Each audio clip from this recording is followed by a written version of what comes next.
What's up, everybody? Whiskey friends far and wide. We are live on a Friday night, switching things up a little bit. Figured I'd sneak in for a little bit tonight, hang out with folks.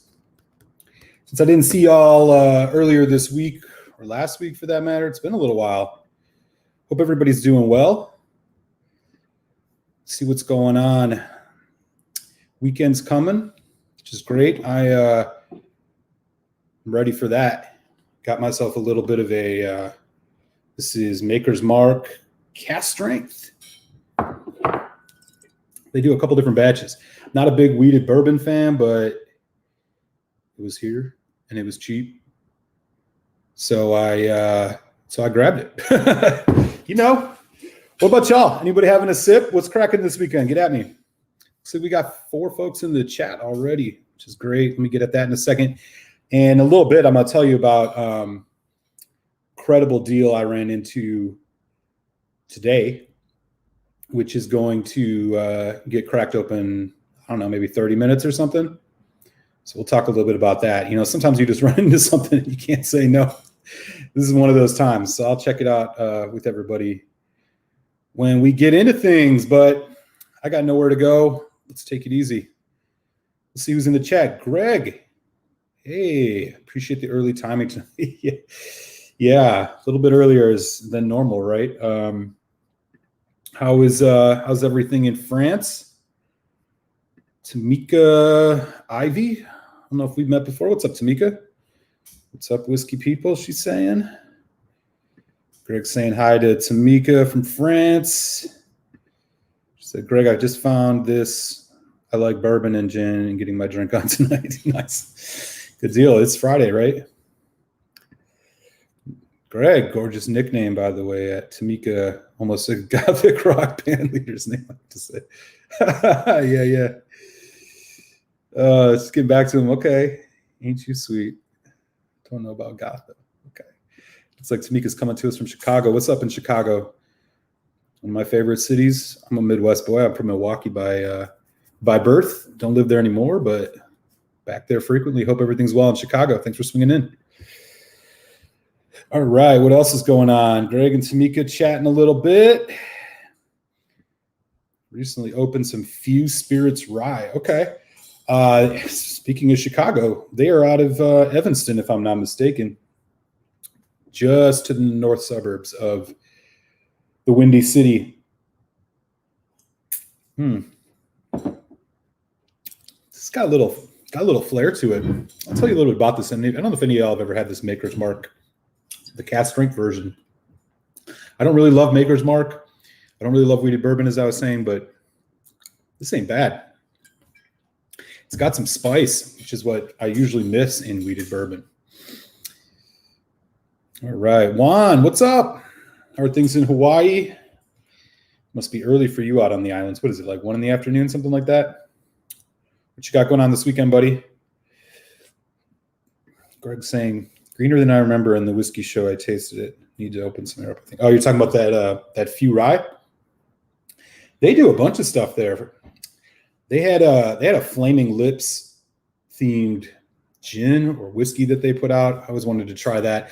I have had their I think it was their gin, which I really liked. I've never had like a whole bottle of it. I had it at a bar, I think, something like that. Like it's different. Like my bottle of German rye. Man, I can't even imagine what German rye's got to be tasting like. I don't even know. Love to hear more about that. Tamika's saying, "Oh, okay, Malt Man. Hey, you're a cutie. I'm gonna stay here for a minute now and work on my Tanqueray." Okay. Hey, right on, Tamika. Glad you can come in the house. Hang out. He says, yep, that's our host. Y'all are funny. Curious of that malt muser. Oh, you're talking about the Maker's Mark? Yeah, not normally something I gravitate towards. Weeded bourbon is usually just too kind of, it's a bit on the sweet side and it lacks, I guess, kind of complexity. It's just kind of overly sweet. And I like rye in a lot of my bourbon. And so brings out some more stuff. This one, however, at cask strength, I mean, everything's worth trying if it's at cask strength. This isn't bad. It's got a lot of kind of like herbal grassy notes to it, which is not what I expected, and some citrus too. Well, I don't know. I just opened it, so we're going to sip on that for a little bit. Hey, what's up, Swami? This is wavy here. Yeah, I know, right? It's getting out of hand. Getting out of hand. It says larceny. Not really.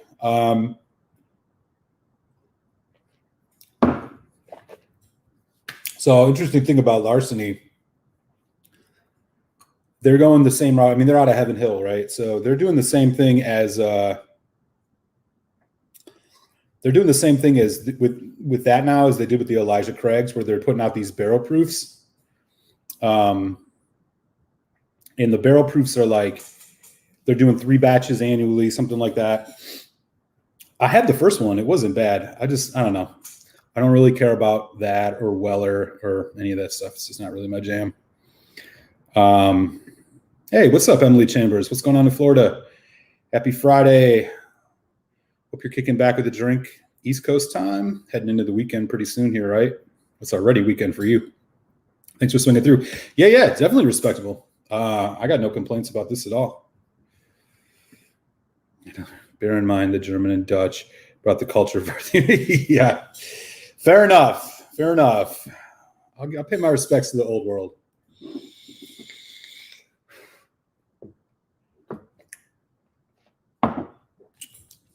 Yeah, this is getting better and better, man. There's some really nice kind of like vanilla, honey, orange, citrus thing going on in the end with a little bit of bite, man. This ain't bad.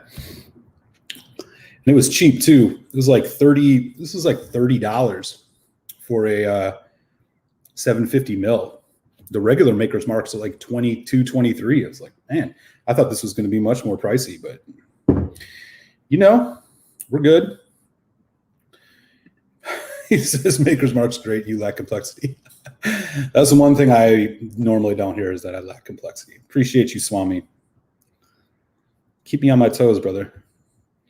LOL, he says. Tamika's sending the hard eyes. What's up, Tamika? How's that gin treating you? I will take all your Makers. It's up to 46. It's fine. Yeah, I haven't had the 46. I do have one of these. I got a long time ago. It's one of these. They have this really great kind of barrel project process that you can, shops can get involved in, where you can pick inner staves to put in the bottle, so you get these like really customized ones. I have a bottle of something I got from what was it? Some liquor store was doing a bunch of those. And it has like a whole bunch of stuff in it. I haven't opened it yet. You've probably seen them before. They're usually right around cask strength. I think it's basically like the 46, but they add even more stuff to it in terms of like inner staves. A lot of people really love them, so I grabbed it. I just got to open that thing. I haven't even done that yet. Jack, the Pickled Hound. What's up, buddy? Happy Friday is right, man. Happy Friday is right. Hey, what's up? Ontario, our good friend Peter White. He's a big fan of the weeded cask strength bourbon. Okay. You guys I'd love to hear which ones you like, man. There's not that many. There's this Makers, there's the, like I was talking about, there's that Larceny, which they started putting out just this year. I mean, obviously there's like the Weller 107 or whatever, if you can ever find it. But, it is what it is. I don't know. It's not my favorite, but doesn't mean I can't enjoy it from time to time, right? Happy Friday to everybody indeed. Yeah. What would you say that weeded bourbons just need to be at cask strength, to be at their best? I don't know, man. The profile just doesn't really do it for me. When it comes to bourbon, my palate generally gravitates towards things with like high rye mash bills, or just a lot of like oak influence, or a bit more oak influence. I find that these weeded bourbons are just like really sweet. They're not very dynamic. It's just not really Just doesn't really do it for me. But at cask strength, it punches it up a bit for sure, obviously. And that's working pretty well with this right now. I'll tell you that much. This isn't bad. Hey, what's up, Rod? How you doing, buddy? If any of y'all are beer fans, take a second, go give Rod a sub. I was hanging out with him for a little bit in the chat on his live stream. Always talking about good stuff, really good time, good people. How you doing, Rod? What's up with you this weekend? Just picked up the store pick, 1792. Oh, man. Yeah. That's great. That's the foolproof? Dude, those are solid. Really good deal. I don't know. I think they're low rye. They're pretty. The 1792, I think, is kind of like high corn mash bills, but no Weller foolproof, no Larceny in France. Yeah, I can't imagine. You probably get like Maker's Mark and Larceny, and those are the main ones. As far as wheated bourbons, there's a 1792 sweet wheat. I know that exists out in the world. I haven't really messed with it, but y'all should check that out if you're into it. Roddy Peeper. Rest in peace, Roddy, man. How long has it been since he passed? Man, that was sad. He was only in his late 50s or something, right? Just relaxing now. Good deal, man. Good stuff. Thanks for swinging through, buddy. This is getting better and better. I think the thing that I'm liking the most about this, as opposed to Larceny and some of the others, is it's got some more spice to it. It's got more of that cinnamon note. It's got a bit more of that drying finish. And there's a lot happening in it, obviously, right? More alcohol means more flavor in almost every case. So why don't we put a little bit more of this on here? Try it with water. Let me know in the chat if any of y'all are like lovers or haters of the Maker's Mark line. I know that there's a lot of bourbon snobs out there who like to hate on Maker's Mark, but I don't know. This cask strength ain't bad.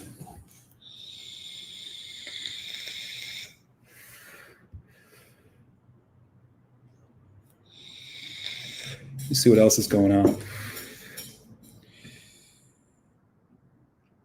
Oh, what's up, Ben? Yeah. How are things up in Calgary? I'm getting this together, man. Swami's in Montreal, obviously, which is Quebec. Peter White, Ontario. Ben Demon Hunter, Calgary, which is Manitoba. Sorry if I screwed that up. I'm not sure. Alberta, right? Calgary's Alberta, not Manitoba. Manitoba is to the east or whatever. West. I don't know. East. No, it's east. I'm getting my Canada down. There's not that many. What do you guys got? Like 7 or 9 provinces, something like that? I mean, it's not like you have 50 states to remember. Blake not doing the live stream tonight. Oh, yeah, Woodford Reserve. Is that their core bourbon is wheat? Or do they do like a wheated release? That's one, yeah. I went to their distillery when I did the Bourbon Trail last year. Really, really nice estate.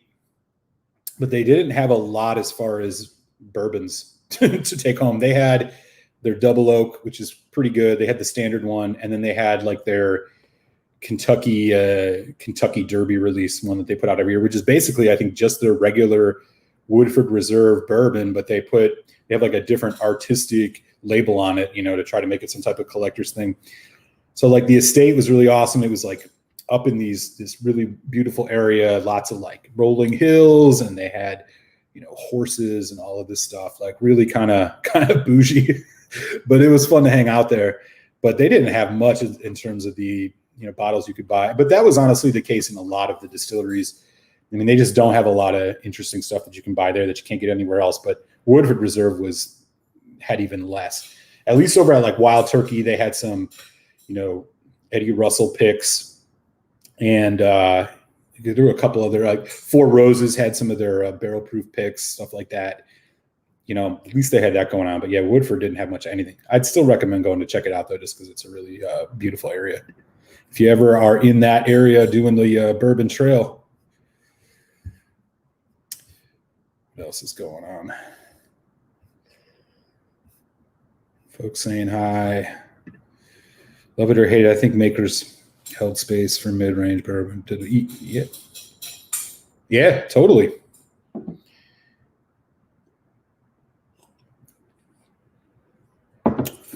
Yeah, I think that's spot on, Emily.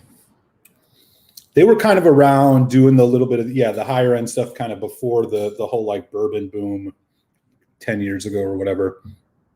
They were always kind of making, their stuff was always considered kind of in that mid-range level. Now it's actually cheaper than most of the mid-range bourbons. Maybe I should go check out a regular bottle of that. It has been a long time since I've had some of that. I have to check it out. Rod's talking about, oh man, just had a loss, somebody close to his family. Man, sorry to hear about that, Rod. My best to you and yours. Sorry to hear that. You take it easy, man. Bummer. Greg talking about the Maker's Mark was probably the first bourbon he ever did. Yeah, totally right. I mean, that makes a lot of sense. Maker's Mark was kind of one of those first bourbons that my friends who were getting into bourbon would pick up, like thinking, it's kind of like the next level after whatever, Jim Beam, all that kind of entry level stuff. It ain't bad. And it's sweeter, right? I mean, I think a lot of folks who are like just getting into trying to taste bourbons, like Maker's Mark is really palatable because it's that wheat, it's the sweetness of that. It doesn't give you a lot of that spiciness that, higher rye or really any rye. I don't think there's any rye in Maker's Mark. Let me see what this one even says. Yeah, it says barrel proof, blah, blah, blah. Soft red, winter wheat. So it's at least 51% corn, and then maybe the rest is wheat. I'm not sure. I wouldn't be surprised if there's like some rye in this, but I bet it's low. Yeah, it doesn't say much on here, not a surprise. 54.9% ABV for this batch. Yeah. Doesn't say much. I did not go to this distillery when I was doing the bourbon trail. I know they like let you do the whole dipping thing with your own bottle or whatever, and this is their iconic thing. It's classic. But I'm not sure. I'll have to maybe look a little bit on the internet, see if I can find out. Saying good evening. Yeah. That's right. That's what they're called. They're called the private selects, the Makers 46 private selects. Yep. And those have started to become pretty easy to find. I think upwards of like a year or two ago, they were a little more difficult to get your hands on, but now I'm starting to see them more and more in shops around the US. So I think that they're expanding the range of those, and their barrel select program is getting a lot more robust, which is cool to see. I mean, that's one of the great things about bourbon in the US. So many of these distilleries have barrel select programs that they work with. They work with different liquor stores, sometimes even big commercial ones like Total Wine or whatever, Bevmo. And basically what they're allowed to do is, when it started, the way they used to do it is, somebody from a shop would go down to the distillery, taste a whole bunch of different barrels and pick one. And then, they get to put their own label on it. It's usually a higher age. Knob Creek, for example, is, I talk about that all the time. Knob Creek's got a really great select program where their single barrel is usually, their standard release is 9 years, 60% ABV, but you can find some of these barrel picks at good liquor shops upwards of like 14, 15 years old, and they're like less than $50. So they do a bunch of those, obviously Four Roses and those barrel proofs that they do, they're much more expensive, but yeah, Maker's Mark's doing it. Elijah Craig's got some, but it's evolved a lot. I mean, so like you really got to, this is one of the reasons you want to develop relationship with the local shops, especially the ones that are doing this, because you can find out if they're actually either going themselves to pick barrels or if they're tasting, like, Jim Beam will send a bunch of Knob Creek samples from different barrels, and then you can kind of pick the one you want, and then they'll, bottle it for you. You get to put your own label on it or whatever. But there are some bigger stores like Total Wine and stuff, which I know just, I can almost guarantee that they're not tasting any. They just, the distillery's just like, hey, this is the barrel that nobody else picked. Okay, throw the Total Wine label on it, and we'll throw it on the shelf and charge $10 more for it. It is what it is. But I don't think that those big commercial shops are really spending much time tasting a whole bunch of different barrels. It's just how it goes.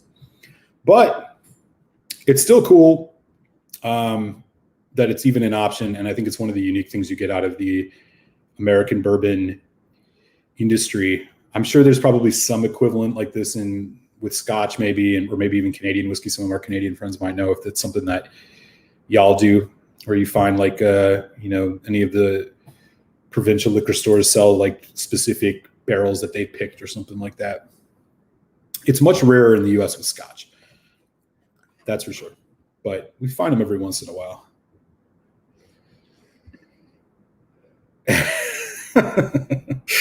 Well, in many respects.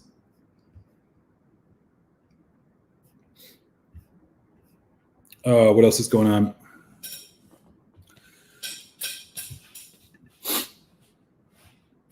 Yeah. Oh, gotcha. Well, still, I hear you, man. Indeed. Where can I find Woodford Reserve single malt? I don't think they have a single malt. If they do, that's news to me. I have not seen it. I would check winesearcher.com. That might you might be able to find it on there. If you do, let me know, because I've not heard about that. I didn't know that they were putting out a single malt.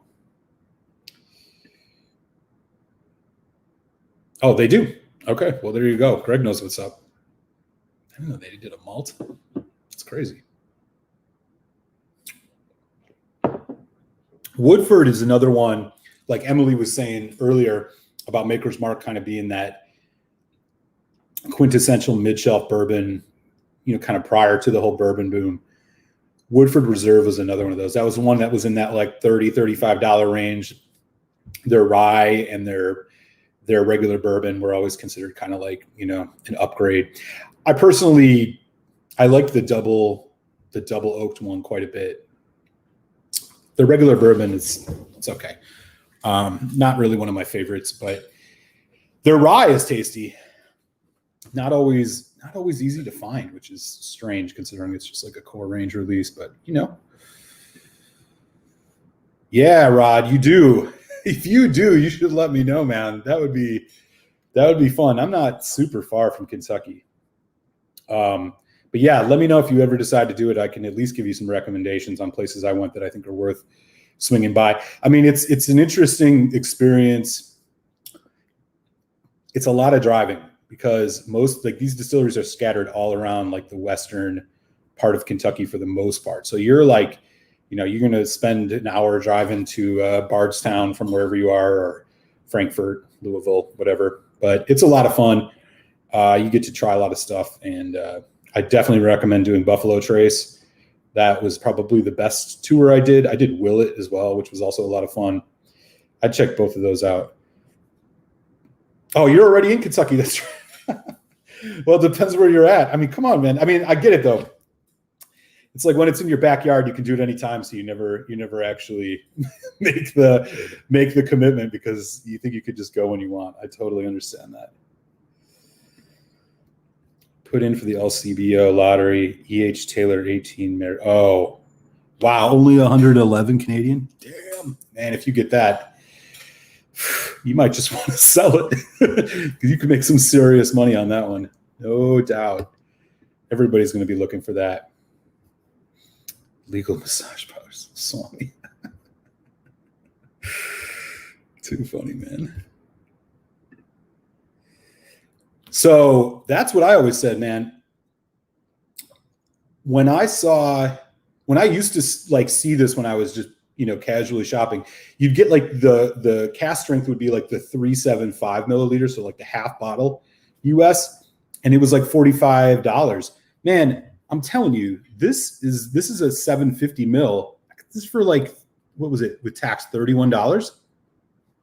I don't know if they've just dropped the price. I don't know if the quality has dropped either, because I never really had any other ones for that same reason. But it seems like it's got a lot cheaper. Speaking of cheap, I'm going to tell you all something. So yeah, I got this Makers, but every once in a while, I was just going to the store today to pick up a cheap bourbon for the weekend. I'm wrapping up my time here on the West Coast and heading back to Philly. And I went into this shop that I used to shop at all the time back when I was in DC. Like they would ship to DC, called High Time Whiskey Cellars or Wine Cellars. So I walk in and I'm, like I said, I was just going to get a cheap bottle of bourbon like this Maker's Mark. I walk past this display case and they got a whole bunch of boxes out with Game of Thrones whiskeys. And I'm not really into the Game of Thrones whiskeys. I tried a bunch of them, and most of them weren't that good. There were like two of them that I thought were solid, the Talisker and the Lagavulin. Well, get this, y'all. So as I'm walking by, I see this bad boy, the Lagavulin 9, $70 on sale as a November special, $24.99. I was like, what? I had to double look because I was like, there's no way that actually is $24.99. $24.99, man. Talk about a steal. And this is actually a solid scotch. I don't know if any of y'all had it. I've had 2 samples of it that I tasted at a bar like a couple years ago, and they had like Game of Thrones flights. But come on, man, $25 for a 9-year-old Lagavulin. If I wasn't out on the West Coast, I would have been tempted to buy a bunch of these because obviously I'm not going to fly home with a bunch of these or anything like that, and I didn't really want to spend all the money. But come on, man, $25, y'all. So I'm going to crack this open right now. Actually, I'll crack it open and get it resting. It's been a little while since I've had this, but yeah, Game of Thrones bottle. Man, you think back to all those people who spent tons of money trying to get the whole collection right away, or trying to flip these on secondary market. Now they got this out here for $25. It's basically free. Too funny. So 46% ABV, 9 years old. I mean, this definitely looks like it's had color added to it. Probably, but I think most Lagavulins have color added. Probably chill filtered, but I mean, come on, $25. Let's see. Yeah, a whole bunch of talk about Game of Thrones on it. They got a whole thing about Game of Thrones on here and all this stuff. Well, whatever. Okay. There you go. $25. If any of y'all want to jump in on this deal, High Time Wine Cellars, they do ship across the U.S. If you're in a state that ships, just search under Game of Thrones, $24.99 a bottle, man. Freaking steal. Man, you just don't see deals like this. I mean, I would have, I'd maybe at $40, I still would have probably bought it. But come on, man. $25. Real cork. Oh, smells great. We'll get some of this in here and let it rest. Well, let me know, y'all. Any of you guys ran into any just sweet deals? I mean, it's always fun, man. You walk into one of these spots and you come across something and you're just like, what? How can they be selling it this cheap? I've never seen anything like quite as dynamic as this in terms of a deal, but hey, it happens, right? So we'll check out some of that. Let's see what else is going on here. Oh man, somebody's writing something in French. I can't even read that. You should do a favorite whiskeys for the best value. If you haven't, that would be awesome. Yeah, that would be fun. I mean, I do include cost in my review scores that I put up. I think Swami and I have talked about this before. I mean, I just feel like, I don't know, how can't you, right? Like, while costs change, like, I'm not super rich, so it's not like I'm just drinking, $3,000 bottles all the time or something. So I think cost is important, man. What you're going to spend your money on is important. I can tell you right away, this for $25 is totally worth it. I haven't even sipped it yet, but that would be fun, man. Yeah, I could do maybe like a top 5, just I think bang for your buck kind of whiskeys or something like that. I'll check that out, man. Cheers, Rod.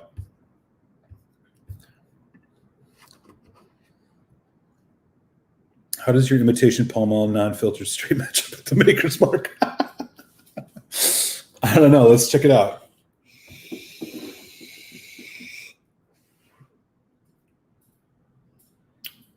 Ooh, really dynamic experience. Brings out so many floral notes and how the toffee flavor really. I don't. Yeah, I mean, hey, it keeps me off the real Pall Malls, which is probably the better. We'll see in like 10 years when longitudinal studies come out, right? Oh, you guys are, Greg and Indy are talking about the, what was that? Oh, the Woodford single malt. We also put one of those rip-off special releases that was a single malt, most passed on it. WR. Oh, I'm not sure what that is.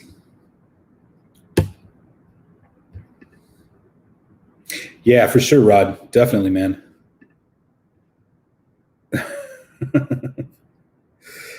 Talking about Brora. Yeah, hell of a deal is right, man. Like, come on. $25. It's just stupid.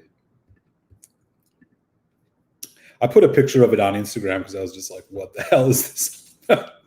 $25. And they had cases of it, man. I mean, you could have got a case of 9-year-old Lagavulins for like less than $200. What? I don't know, man. I guess they just want to get rid of it. And again, what does this tell you? Okay, yeah, this is one store. Yeah, it's California where like a lot of the shops have really good deals. But I think the point here, even beyond the fact that this one shop has it, is that this says something about these quote unquote limited editions, these clearly like mass marketed whiskeys that they try to tell you about their exclusivity. Like, this is clearly not exclusive. I mean, this whole Game of Thrones thing, like I kind of steered clear of it mostly because I thought the prices were a bit outrageous. For most of them were NASs. They had no age statements on them. But like, come on, man. You know how much people were probably paying $100 for this bottle less than 6 months ago. And now this place is just like, they're just giving them away. People wanted to get the whole collection and spending like, $800-900 to get every one of them. Yeah, man, don't buy the hype. This stuff doesn't go. I mean, they must have probably done at least 10,000 bottles of this. It doesn't even say, but this was not any. I mean, if this is limited, how? I mean, I can't imagine that it was. They're playing pretty fast and loose with the word limited. Yeah, man, always beware of that. If you can resist your temptation, man, sit on it for a while. You'll find it cheaper somewhere else. Some say best Game of Thrones is the Lagavulin and the Kleinleash and the Talisker. Yeah, I agree. I did a flight at this bar where they had pretty much all of them. I did those three. I did the Dalwhinnie, and I did the Cardew or the Royal Lochnagar? I don't remember, but those were just like pedestrian. I mean, there was nothing really interesting about them at all. It was like you have to buy 5 for $30 or something like that, and you got like a I don't know, ounce of each or something like that. But the Lagavulin was solid, so now I got a whole bottle of it. Yeah, definitely. And I think that they do that with all of their stuff.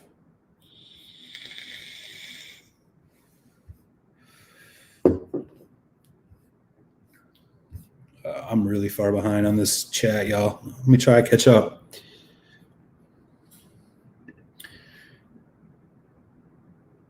Yeah. Well, that might be a little high.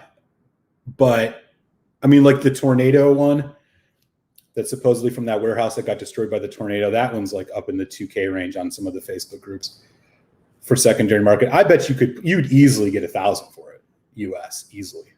No doubt. Dude, people will pay upwards of $350 for the barrel-proof E.H. Taylor. Bourbon craze is nuts here, man. People are paying $150 for freaking Weller 12-year-olds. Like, what? I don't know, man. Or Elmer T. Lee, which is like decent whiskey, but like, come on, it's not $150 whiskey. People will pay it, man. You could easily flip that for $1,000 US, probably more. And to be honest with you, that might be the way to go. There's no way there's no way it's $1,000 good. Even though I think the E.H. Taylor stuff is really solid. I can't imagine. Plus, a 18-year-old bourbon is probably oaky as hell. I don't know, man. Might be worth flipping. Perpetuate the insanity until the bubble bursts. I have not had the Barora. Y'all are talking way outside my league.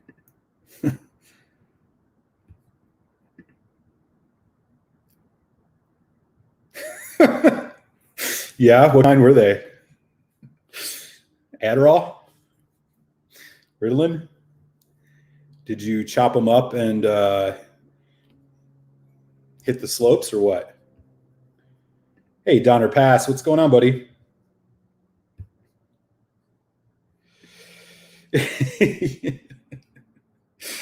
Oh, man, you're a goof, dude. Man, they need to have like a Lafroig vape. Swami you used to vape before you had to quit too, right? I don't know if you were into like all the different flavors. I basically stick with like a sweet tobacco one. This one's called Tribeca from, I think, Halo is the company. It's pretty basic. Kind of works with everything. I hear you, man. 1 a.m. God damn, second shift.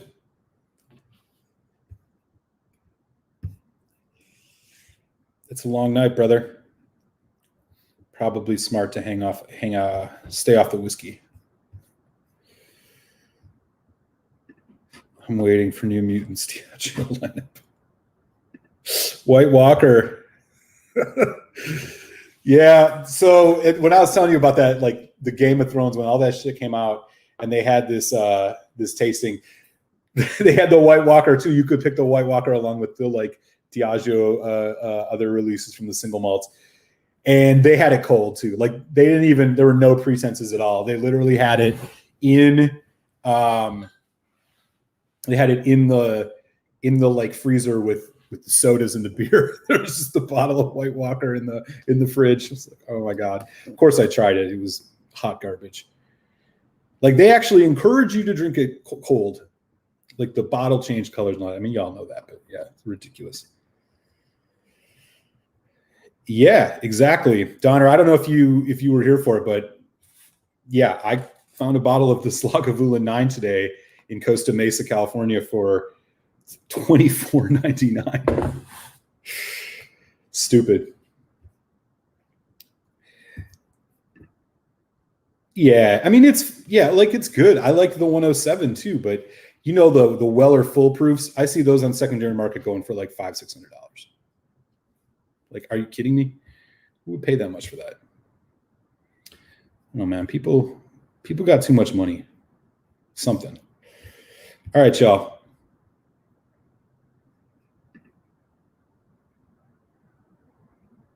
Nice. All right. Oh yeah, I was gonna say it's 1:31. Yeah, in Paris right now. So we're 12. It's 1 there, so it's 4:30. I'm on the West Coast right now. So it is 4. Yeah, we're 9 hours behind you. Shit. All right, man. So anyways, let's check out this Game of Thrones. Lagavulin, 9 years old.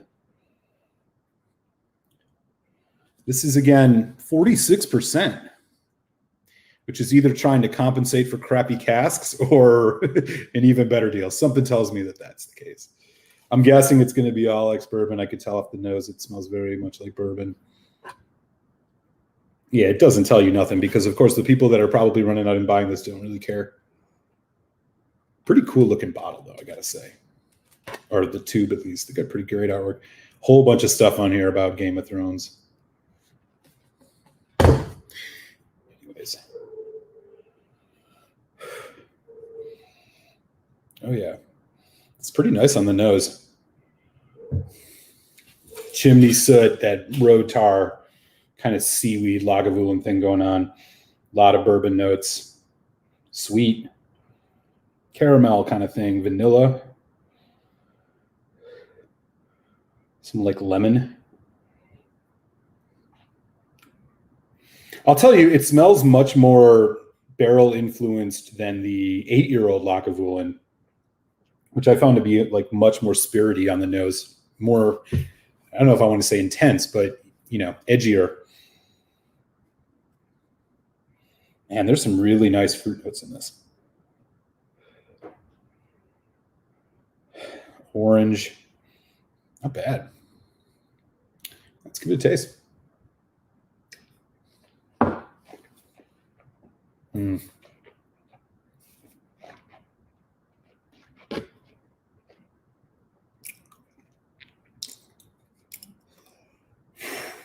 Oh yeah, that's definitely a heavy hitter. Really sweet on the arrival. Peaches, toffee, caramel, vanilla, medium on the viscosity. Well, maybe even a little higher. It's pretty oily. Then you get this nice hit of that effervescent peat, smokiness in the background. Your Lagavulins are just always really smoky. This one, no exception there. Medium on the finish. Caramel, vanilla, malted milk ball, slight lemon. Little spirity, little bit on the, there's like a bit of an herbalness to this too, kind of earthy herbalness. Pretty aggressive. Man, I can't believe this is $25. This is stupidly good for $25. I think this is better than the 8 on first sip. Man, you're really left with a nice kind of ashtray, that whole ashtray thing going on. Cigar. Little leathery, not bad.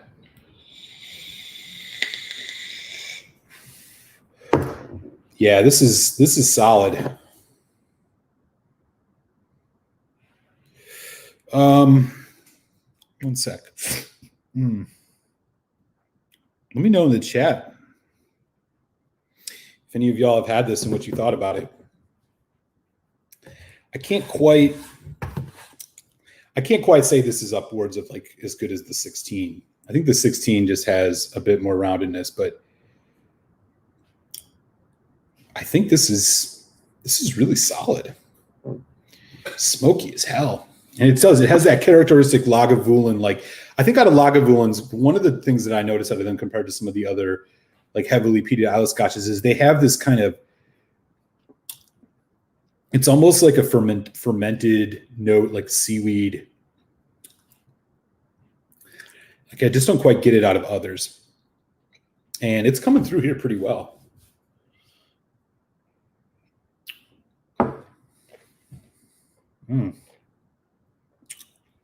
I will say this, though. I think this is better than the Offerman Edition 11. I do. I would probably take this over that one.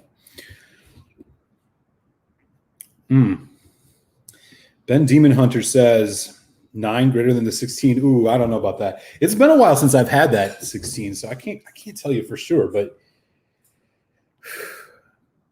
this one's definitely more youthful. It's got a lot more energy to it. The 16 can get kind of, I mean, I think the 16 is smokier, but I think it's only 43% if I remember correctly. It just doesn't quite have that punch on the palate like this one does. I'm liking it though. Eric, did you just say the 9 is better than the 8? Yeah, I mean, I like the 8 a lot. I think that one's 48%. Totally solid. But this one, I think it's just got some more barrel influence. It's creamier. It's got a bit more of the vanilla. That 8-year-old I found, as much as I liked it, I would say is much more like sharp and edgy and spirity than this one. Like, they've done a pretty good job masking over the youth of this whiskey. Maybe it's first fill bourbon. Hard to tell. I assumed that the casks they use for this were not the best, but it hangs on pretty well on the palate. I mean, it's not a long finish. It's not a long development, but I mean, obviously for $25, this is freaking great. Tamika says, sounds yuck. Yeah, might not be her jam, Tamika. I hear you.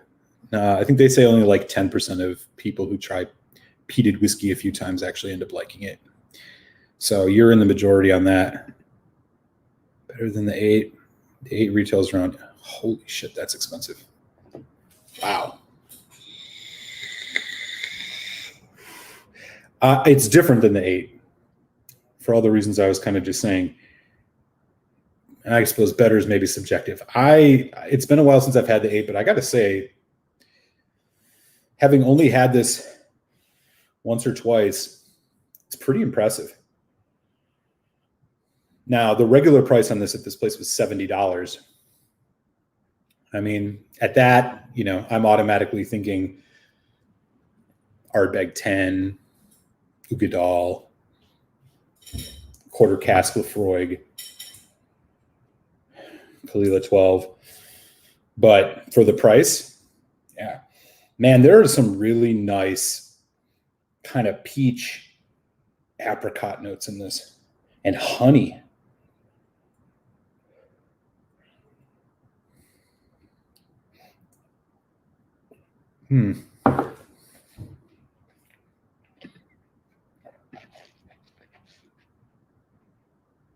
Oh, nice.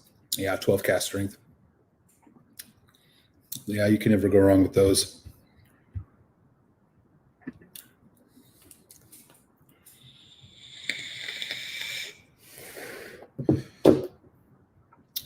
Right on, Peter. Really want to compare the 8 and the 9 together. Just need the 8. Yeah, the 8 should be easy to get your hands on. I know it was originally a special release for their 200th anniversary, but I think it's core range now. I would hope you can get your hands on that. I mean, I'm not sure how it works in Canada. I mean, I think Peter White and I've had some conversations over the last few months. There's just like strange scotches that you can get in the States, but not there, and vice versa. I think we were talking about Talisker 18 being one of those, for example. Yeah, it's just strange how some stuff just doesn't make it in other places. I don't know why. I mean, I guess obviously because of I should say I probably do know why. It has to do with their, marketing consultants and their numbers, and they can just tell that certain things sell better in certain places. Same reason why probably the ABV is a little bit higher on a lot of American scotches than their UK equivalents. For example, Lafroig 10 is 40% in the UK. It's 43% in the US. Same with Glenmorangie 10. A lot of those basic ones, it's higher ABV in the US, which I feel bad for folks in the UK because they're missing out on that. 3% makes a huge difference. Oh, for sure. For sure. Yeah, let me see if there's something I can hold up. Well, I mean, look at how dark that is. The Lagavulin 8 is not that dark. It's much lighter than this. That's clearly a bunch of color added to this, no doubt. And as that smokes, that sips, kind of moves aside, though, there's some really nice, just kind of, tropical fruit almost. Not as much as a pineapple, but we're thinking like mango kind of thing. It's in there. Vegetal. Yeah, this is good, man. Diamond in the Game of Thrones rough for sure. 16 is 43%. Yeah. I had a feeling. I had a feeling that was the case. You thought the 11 Offerman was better. Yeah, I would love to compare them. The problem is the Offerman one is so damn expensive now. I mean, it was an above average, but it wasn't a world beater by any stretch. Nor is this for that matter. But if you found both of them at the same price, I would say get the 11. But I think this is better for obviously at a sale price like this. I still think Lagavulin 12 is better at $100 more. But there we go. Let's put a little water on this. Man, there's a cloying sweetness to this that I usually just don't find in Lagavulins. But not bad at all. Rod's back in the house. What's up, Rod? You a fan of smoky peated whiskeys? Rod's a beer man by trade, but I know he dabbles periodically. And yeah, if y'all are into beer at all, subscribe to his channel. And he is the man when it comes to beer. He'll tell you more about great beers to buy than you'll probably ever be able to find out on your own. Just being real. Yeah. Oh yeah, the Distiller's Edition. The Distiller's Edition is also 43%, which is a bummer. But it's good. It's still 16 years old. And I think the only difference is that it's just finished in that PX cask. I like it quite a bit. I recommend it. I mean, it's a price thing. Like I wouldn't pay over $100 for it probably, but solid stuff, man. I had a bottle of it. I think they do an annual release of it every year. You're probably not going to find much variation between them, but worth checking out. Oh, really? Well, then you shouldn't have any problem getting that Lagavulin 8, right? In single malt capital of North America. Oh, so in Canada, it's like, can you order across provinces there? And in the US, it's like a total freaking Pandora's box, man. Like you start trying to figure out shipping here. Like some places will ship to some states, some won't to others. Some places you only get wine. Some places you can only you got to have it shipped through another state before it'll come to you. Like it's a total labyrinth. When I lived in DC was like one of the most liberal places when it came to shipping. And so I used to get stuff from all around the country because it was so expensive in DC, specifically California. In Pennsylvania, however, like it's all basically government stores and they're pretty restrictive on shipping. You can still find some places. Some of my PA friends, if there's any in the house, definitely know about that. We've had many a good conversation about where to go do your hunting online. But they're cracking down on it too. There's some shops that I used to order from all the time that won't ship to PA anymore.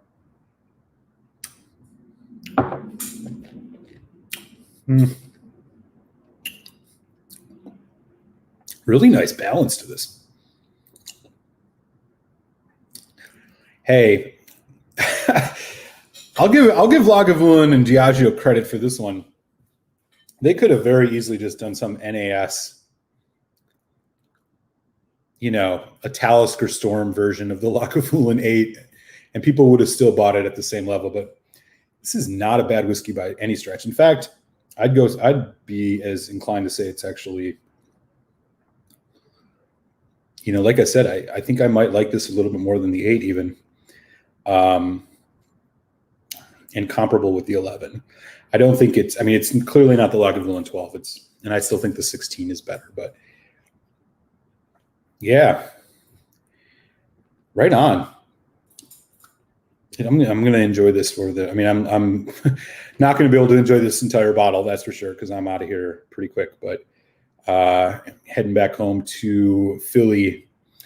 But I'm going to leave it at my friend's house. If I ever come back out here, there'll be a bottle of Lagavulin sitting around because he is not going to drink it. All right, let me catch up on the chat. We've got 11 folks in the house. Right on. I remember buying Talisker 18-year-old at 60 euro 10 years ago. Still good wine. You must have called the 18 even a mini Porto. Yeah. So the Talisker 18 in the US is kind of stupid on its prices. There's 2 shops that I know of that are selling it still for sub 130, and that's where I bought it from. But otherwise, it's in the 160, 170 range. And I'm not a really big Talisker fan. I don't really care for the 10. I don't really care for the Storm. I don't really care for the Dark Storm. But the older Taliskers I kind of liked. I like their Distiller's Edition, mostly because of the finish. It's something about the pepper note on Talisker I just don't love. But I do like the 18 quite a bit. In fact, I think I might have reviewed it. I don't even know. Did I do a review of the Talisker 18? I think so. I liked it. Whether I did or not, it doesn't matter. I liked it. But let me go just take a quick check here because I think I might have done a review of the Talisker 18 at some point. I'm sure I gave it in that 4 range if I did. It's a solid whiskey. Yeah, I did in August. Yeah, go check that out. you're interested. That one's price contingent though, man. I don't know if it's $175 whiskey, but it's definitely $125. Yeah, that's real. Are there any exceptions to that? I mean, what Diageo releases don't put color in their whiskey? And I don't even know. Well, here's a list of some of them. Oban, Talisker, Royal Lochnagar, Clynelish. Clynelish might not. I don't know. Singleton, Lagavulin, Dalwhinnie, Cardew. Those are the ones that they did on this. I'm pretty sure all of those have colorant added. I mean, I don't even care. Like the colorant stuff is annoying, but I don't think it messes with the flavor nearly as much as chill filtration. If they would just go to non-chill filtering of all their whiskeys, I wouldn't care about the color.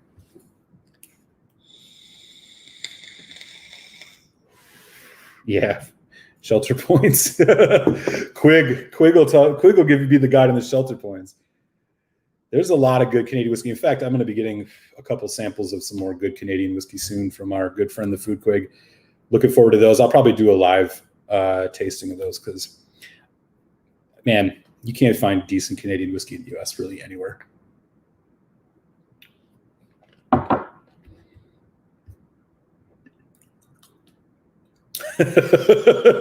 That's true. He's not lying. That is true. That stuff is so good. Lagavulin 12, man. Incredibly good. It might be one of the best peated whiskeys you can buy, period. I'm hard pressed to think of a lot of others that I would want more unless you're going up into really high, ultra top shelf stuff. Lafroig 18 probably would give it a run for its money.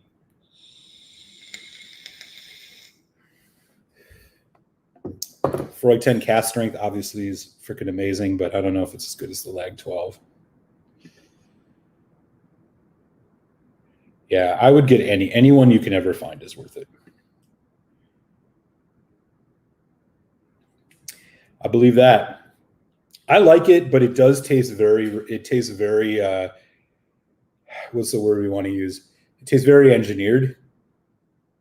But the thing about the Lafroig Distillers or the Lagavulin Distillers editions is the first time you have it, I think, is the best. From there, you might find yourself not buying it over even the regular 16. But those first couple tastes of it, when you get that PX finish on it, it's special. But I don't know if it holds up and is worth like a continuous buy. So you just have to really like that PX, because the PX finish on that I think does take a little bit away from the complexity that you get normally off the Lagavulin 16.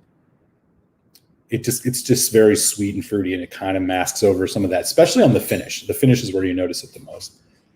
But it's definitely a must try for sure.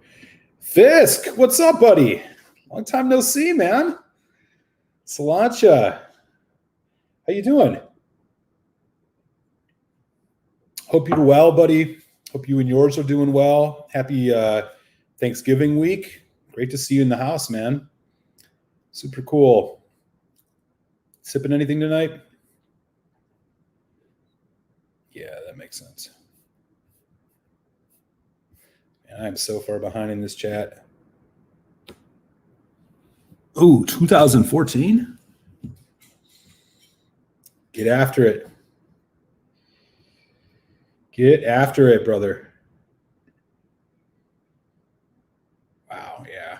Man, I'd love to get any of those. California dreaming. Yeah. It's been, man. It's been life affirming. It has been life altering. I've been out here in Southern California for about 5 weeks. Much needed and mission accomplished. So I'm pretty happy right now. I'm going to go back to Philly in a good place. I'm looking forward to it. Yeah, man. You tell your brother, man, and whatever you got to tell him. Yeah.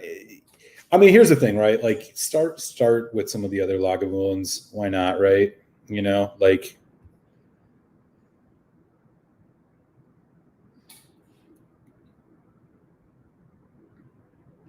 it's just it's something you should work up towards because it's special. Like I would hate to not try a bunch of other good Lagavulins because you have the 12 and then the rest of them just taste like tepid in comparison. I would like ramp up towards it. Definitely try the Distiller's Edition. Definitely try the 16. Try the 8. You can probably avoid the 11. It's not worth the money. You might as well just get the 16.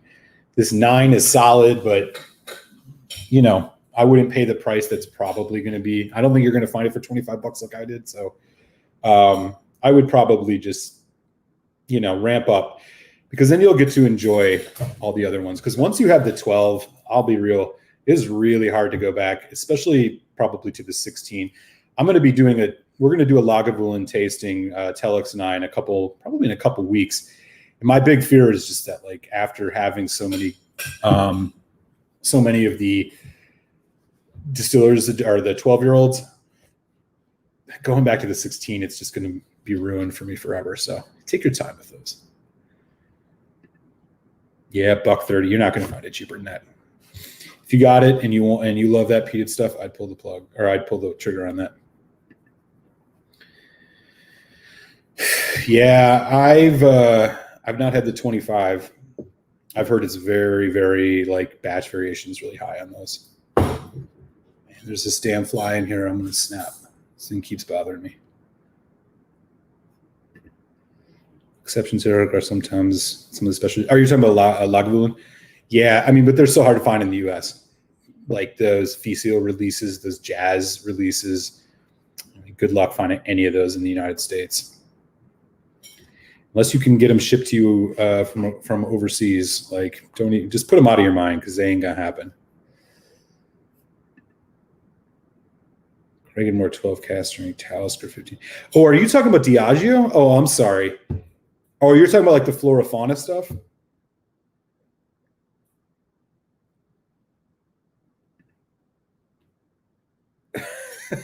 Yeah. So Swami, that's my understanding too. And like some of these, I'd be like curious to learn a little bit more about it. So like I know that people talk about the Ontario Liquor Board or whatever, but then there's like Alberta where you can get a bunch of good stuff, and then you got like Quig out in British Columbia, and they got their own thing. I'm assuming you guys can't do much shipping across lines either, which is really annoying.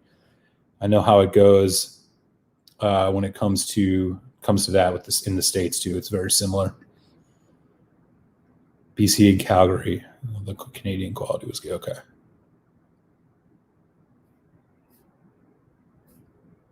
Got it.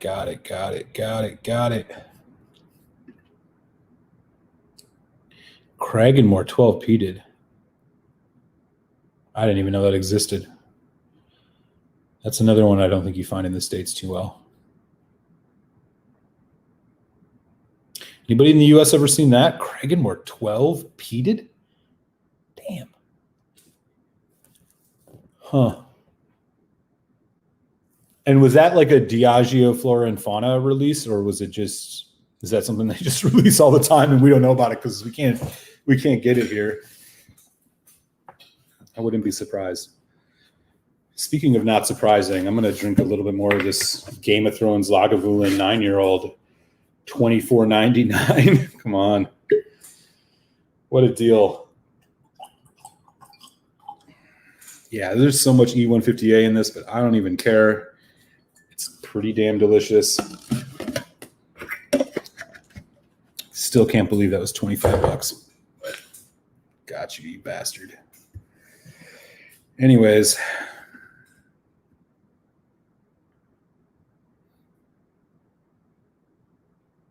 Yeah, that makes sense.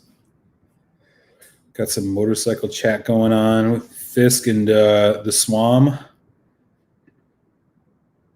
Lagavulin 16. Yeah, well, then you should definitely press him to get the 12. Because here, I'll tell you this much. When it comes to Lagavulin 12 or Lagavulin 16, the way the prices have went up on that, at least in the States, it's not that much cheaper than the Lagavulin 16. Or it's not that much more expensive, I should say. The 16 has crept up to almost nearly $100 in the US. And I'm talking about a year ago, it was $67, $70. And the 12 you can still find in that like 125 range. I mean, at that price point, throw it on the rest, the $25. There's no reason not to. Hey, my boy and King of Prussia, what's up, man? How are things in PA? I'll be back there very, very soon. Too soon, probably. Hope you're doing well, man. Thanks for stopping in. Yeah, just it's been a little while.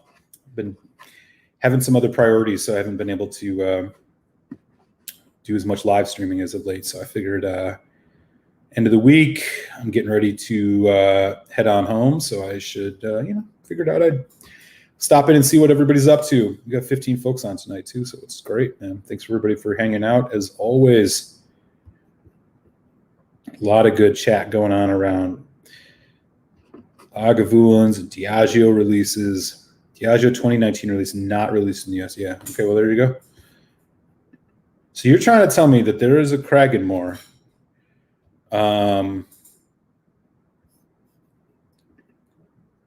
Interesting. All right. I got to just take a look at this really quick and see if I can find it. So you're saying that they're like, these are Diageo releases, but they're like UK exclusives? Cragganmore, huh?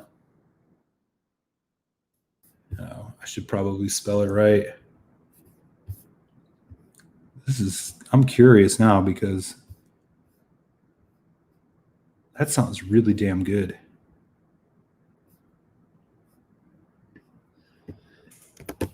All right.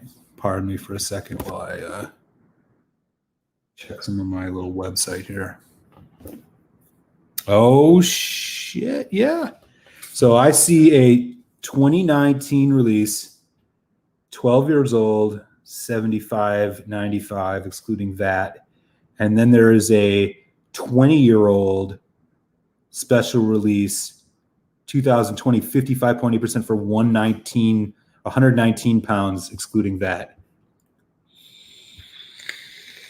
Oh, really?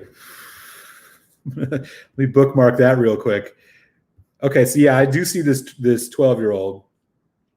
Yeah, 75 pounds, excluding VAT, and then 119 or 120 pounds, excluding VAT, for the 20-year-old. That is criminally cheap. What is the exchange rate these days? You got any of those?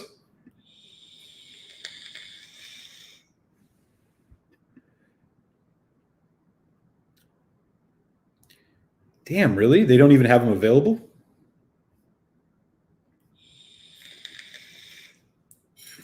That's ridiculous. Anyways, I'm going to drop the link in here in the chat on these Cragganmores.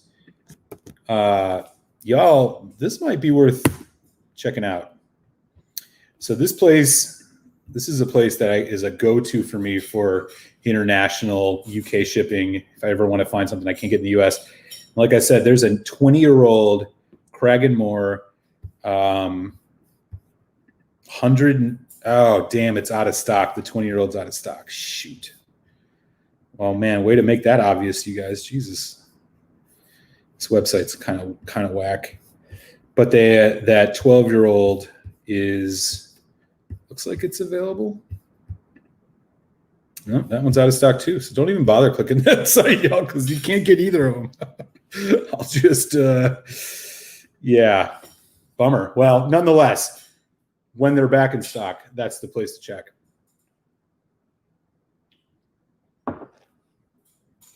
$20-year-old Cragganmore for like $150 sounds incredible.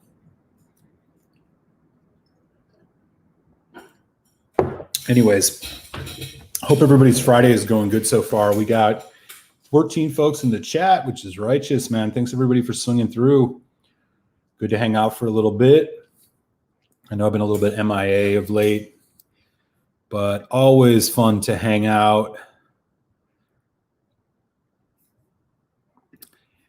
I am sipping some, as I was mentioning earlier, I stumbled upon a bottle of Lagavulin 9 the Game of Thrones edition for $24.99 today. So had to pick myself up one. Been enjoying it so far. And yeah, we're all just hanging out. Peter White's saying that you can't even get, he's a non-buy in Ontario, just like every Ardbeg. When you say non-buy, are you saying that like you can't even, like it's not available, or that the prices went up, or that the qualities went down? Just want to make sure I'm picking up what you're saying there. Because that would be really ridiculous if you couldn't even get those. I mean, those are like standards. What's up, Molasses? Thanks for swinging through. So after this, my palate is probably a bit shot, and I should have done this in a different order, but this is something that I picked up a while ago that I got to tell you, I got a review coming out in a couple of weeks of Glenmorangie.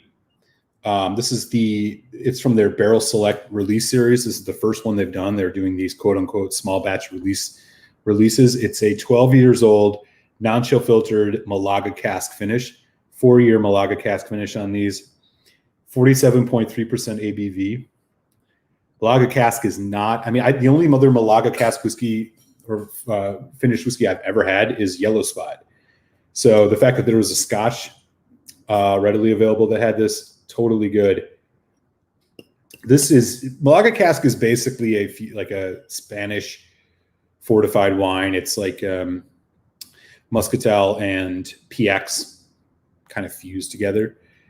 This one, delicious, man. This is one of the most robust, oily, high-powered Glenmorangies I've ever had. It's like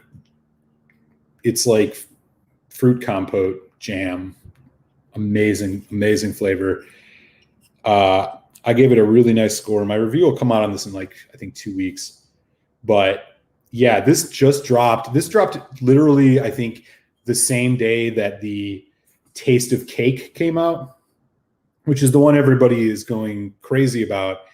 I can tell you right now, this one is not only better, it's also cheaper. And has an age statement, and is non-chill filtered, and has higher ABV, and is more interesting. The cake is fine, but it's not worth $100. I'll tell you that much right now. And if you see this or the cake, I know you might want to try the cake because everybody wants to try the cake. I am telling you, if you could only pick up one, this is the one. Malaga cask finish, Glenmorangie. Really, it's first fill too. So it's first fill on the finish. It's 4 years first fill Malaga cask. Awesome stuff. I'm really excited to see what else that they put out. Like I said, they're going to be doing annual releases of these, what is it called? Barrel Select releases. They're basically, like I said, small batch, quote unquote. Winner right here, man. It should be on the shelves. I think it came out in October, so you should be able to find it. I would keep your eyes open for it. And like I said, if you happen to come across this and the cake at the same time, I guarantee this one's better. So I might drink a little bit more of that tonight too. We'll see. Right now, I'm just going to finish up this sip of this Lagavulin. I'll probably have to have a transition of some sort because my palate's going to be fried with peat otherwise.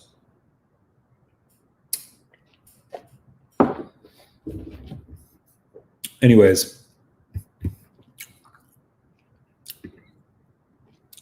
Oh, because the price is a joke. Oh, man. It's happened up there too, huh? Dude, I hear you. I've seen Lagavulin 12s or Lagavulin 16 in the States is you're lucky to find it cheaper than $85 now. Just crazy. A year ago, less than a year ago, it was 70.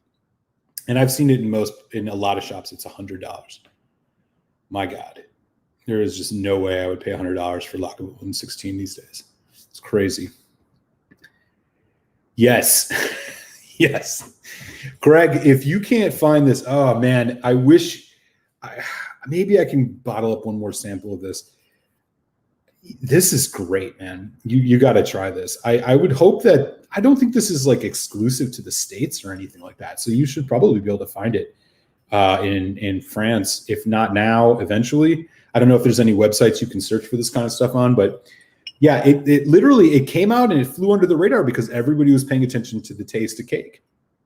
Understandably so. It's an interesting whiskey, but with little fanfare. Like I literally walked into, I was in Los Angeles a couple days. Well, this was like a couple weeks ago, and I decided to stop into a Total Wine because I just needed to get some beer. And I, strolled over, checked out the single malts, and then all of a sudden I saw this. It was like $70. I'm like, what the hell is that?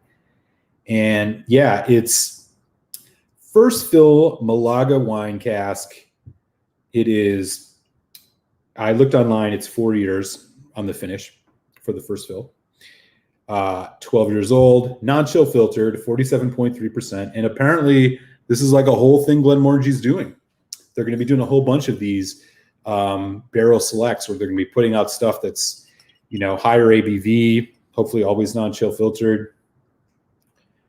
This one is great. And I mean, folks may disagree with me on this, but like Glenmorangie, one of the things I really like about them is how well they do. Their whiskey works with like different wine finishes, sherry finishes. Like the La Santa is solid, but the Quinta Ruben I think is really, really good. I mean, they just do a really great job with that stuff. And this one I think is the best I've had. The retail was, I think it's like around $70. So it's at least $25, $30 cheaper than the cake. So you got that working for you. And the cake is NAS. This has got an age statement. This is higher ABV. More information. It gives you a lot more info. And apparently they're going to be doing more of these. So if you don't find this one, keep your eyes peeled. But it's really good. Yeah, totally. Right? Can't complain about that.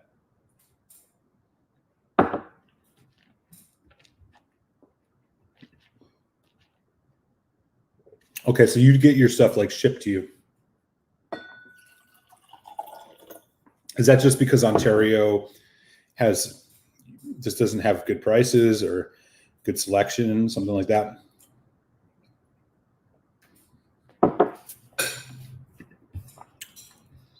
What else is going on?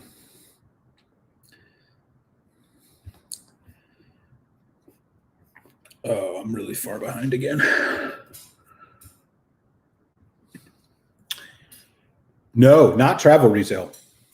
If it is, I don't know why it was sitting on the shelf at a very, very commercial mainstream liquor store, but it was.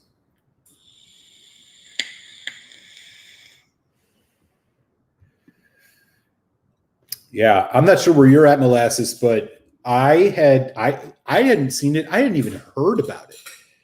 The only thing I'd heard about Glenmorangie, like on Distiller or any of the other websites that I like to check out, was in October was cake. Taste the cake, taste the cake, taste the cake. Oh, this is the biggest thing. Hungarian dessert wine cask finish. Apparently this came out at the same time. So I don't think it has any travel retail exclusivity to it. Like I said, it was sitting on the shelf was it at Bevmo? Was it at Total Wine? I don't even recall. I was in Los Angeles. I think it was a Total Wine. It was like $70. I was like, what the hell is this? And I dug around a bit on the internet and found out that, yeah, apparently Glenmorangie's got a whole new barrel select line coming out, and this is the first one. And yeah, it totally got no attention because taste of cake. And it's Technicolor packaging. This didn't even have a box. It just comes in the bottle, which is, I don't know. Like they were not trying to hype it up, I guess. Why release them at the same time? I have no idea. But it got no coverage as far as I saw. I didn't see anything on Twitter. I didn't see anything on, like I said, I didn't see anything on distiller.com. I didn't see anything on Whiskey Wash, malt.com. There was really nobody talking about it as far as I saw, unless I missed it. So yeah, flew in under the radar. But apparently this is the beginning of I don't know if it's going to be annual or a couple times a year that they're going to be putting out a variety of releases of these barrel selects, and who knows? I don't think they're all going to be Malaga. I think this is the only Malaga one, but I can't really tell you for sure. But you might be able to find it online now in the States if you want to get it shipped to you, and you might be able to find it sitting on the shelf somewhere. Like I said, I'm like 95% confident that I saw this. This was at Total Wine. So Total Wine might have it right now. If they do, I recommend you grab it. You haven't seen it there either. Yeah. Yeah. Yeah. Yeah, exactly. What? Oh, man. They're tripping. Are you kidding me? Oh, my God.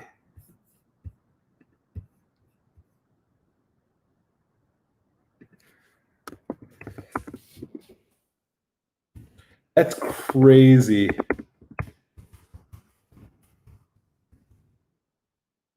One sec. $145? Dude. Okay, Peter, I trust your judgment on basically everything. And once again, you validated that by I get why you don't bother. That's criminal. I'm telling you, like, I hope it doesn't go the way of bourbon, because I mean, in the States with bourbon, there doesn't seem to be a bottom. I mean, this has been going on upwards of a decade. The steady increase in price, the internet, of course, and social media have played a large role in creating the ability for people to get their hands on things that are, you know, whatever, quote unquote, exclusive or at least allocated.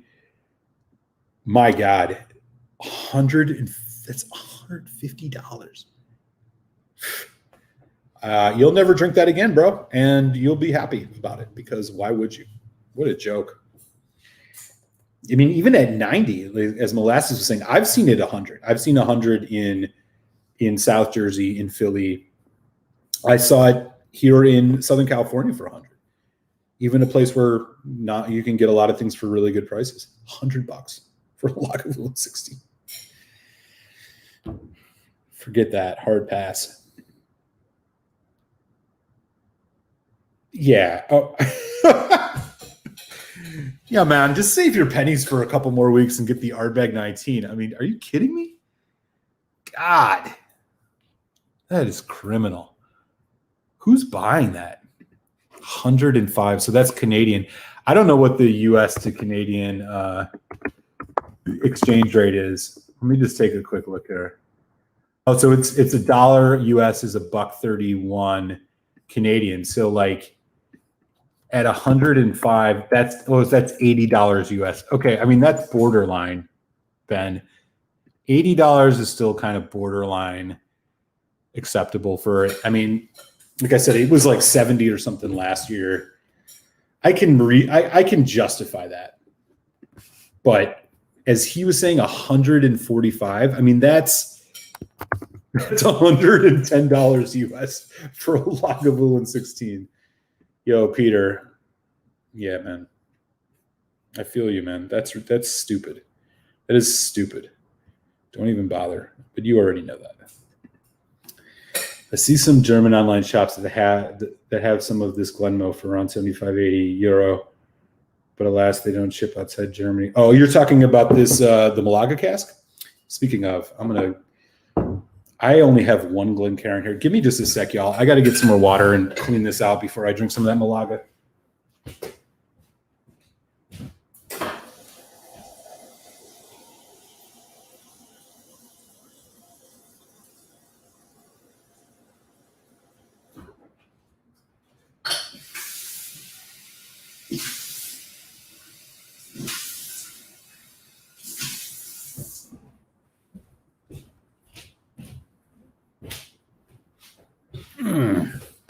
All right.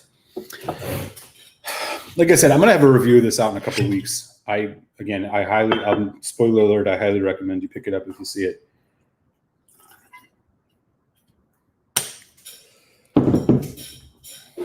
Let that settle down for a second. That's a bummer, but that's a good price. Hopefully you'll find it somewhere by you soon. My God, the nose on this is just amazing. Explosion of berries. Yeah, no box. If they do have a box, they just didn't have it here. But yeah, I don't know. Maybe it's part of the, like, they're trying to create this, mystique about it being small batch. They don't even put a box on it. They just bottle it and put it out, Yeah, there you go. Where are you, molasses? 90 doesn't, that makes sense. Depending on where you are. Like I said, I mean, in Southern California, it was 70, was it 72, 73, something like that? I mean, I think this might be worth it at 90. It is that good. But you really have to like an intense, I mean, it's almost like a sherry bomb, but just fresher, a lot of fruit, a lot of berries, honey. It plays so well with that Glenmorangie, profile. And it's much more robust. I mean, Glenmorangie tends to be kind of a refined, very sweet, not very viscous whiskey, or at least not very robust whiskey. This one pushes in the other direction. It's great. Hey, Vegas Art, what's up? Cake can be aimed at a different, more commercial audience than the Barrel Select line. Yeah, totally, 100%. You hit the nail on the head. Great to see you, by the way. Thanks for stopping in. No, I think you're completely right. They clearly put a ton more into the marketing and packaging of the cake than this. I just think it's interesting because Glenmorangie, I mean, to like not make any fuss about this was sort of interesting. Like, why put them both out at the same time? Like, why not just wait like another month or put it out a month earlier? I don't know. I mean, this is better than the cake, hands down. I'll tell you that much right now. But yeah, I think you're right. I mean, the cake is designed for, and this isn't without merit. Maybe it gets people into Scotch. Maybe it gets people to try something. Maybe it gets, it's not a bad whiskey by any stretch. I do have some of it, and I'll eventually do Telex and I'll do a tasting of it. I'll review it eventually. I'm just, but more interested in other things like this one.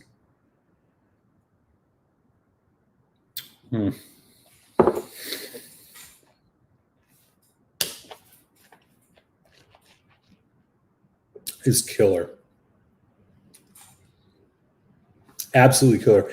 It is one of the heaviest Glenmorangies I've ever had. I actually can't think of a Glenmorangie that I think has more robust flavor. It is just like a fruit explosion, tons of berries, cherry, pomegranate, blueberry, blackberry, all of that. Nice dark red grapes. You get a little bit of the bourbon notes. It hangs on in this really juicy fruit forward way for like most of the development. Then you get a nice, slightly drying, tannic spice note in the background, a little bit of cinnamon, honey. Goes into a really long finish. It's so good.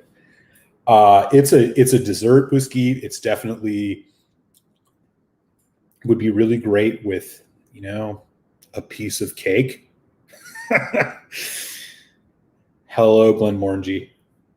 I will take this with a piece of cake over maybe a cheesecake. But it's really good. Really, really good. I would pick it up at 90 if you can get your hands on it. Yeah, Vegas Art, you hit the nail on the head with that for sure. I think the marketing plays a huge role in this.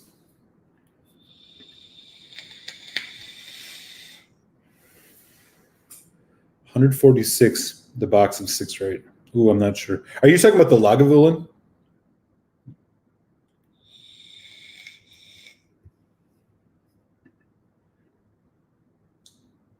Oh, I'm not sure what you're referring to there.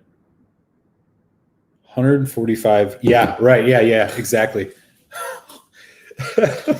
How crazy is that? $110 for a freaking bottle of Lagavulin 16. That is literally, it has increased by almost 50% since last year in price. And I can't imagine that that's all the tariffs. I'm sure the tariffs have played a role, no doubt. We've seen that with Springbank and some others, but Lagavulin, I don't know, maybe the folks at Diageo just know something we don't. Apparently, it's becoming increasingly even more commercially available, and there's more interest in it. I don't know. But I can't imagine that I would be happy picking up a bottle, let alone at that price, even though, like, in theory, a 16-year-old whiskey around $100 makes sense this day and age. But for that price and for that whiskey, a whiskey that they had so much of that it was, in a very affordable 16, and it's literally putting the 8 aside, it's literally the Lagavulin whiskey you buy. I mean, wow. One has to hope that the demand curve, gets a bit more inelastic on that, because otherwise, gets more elastic on that. Otherwise, we're like, man, who knows where that's going to go? It may be a very long time before I ever have a Lagavulin 16 again. That's for sure. What a horrible price. Oh, St. Louis, Missouri. Oh, Internet Wines, bro. Do you go to Internet Wines? InternetWines.com. They're out of St. Louis. Same with the Wine and Cheese Shop. I'm sure you've heard of both of those. If not, they are both in your neck of the woods. Highly recommend them. Wine and Cheese Shop is fantastic. I used to get stuff shipped from them when I lived in DC. I'm sure you probably know about those, but those are really, really great. Great shops, and I'm sure they'll ship stuff to you if you don't want to go pick it up. I had the chance to try the first Malaga cask finish they did. Oh, Glenmorangie? Oh, interesting.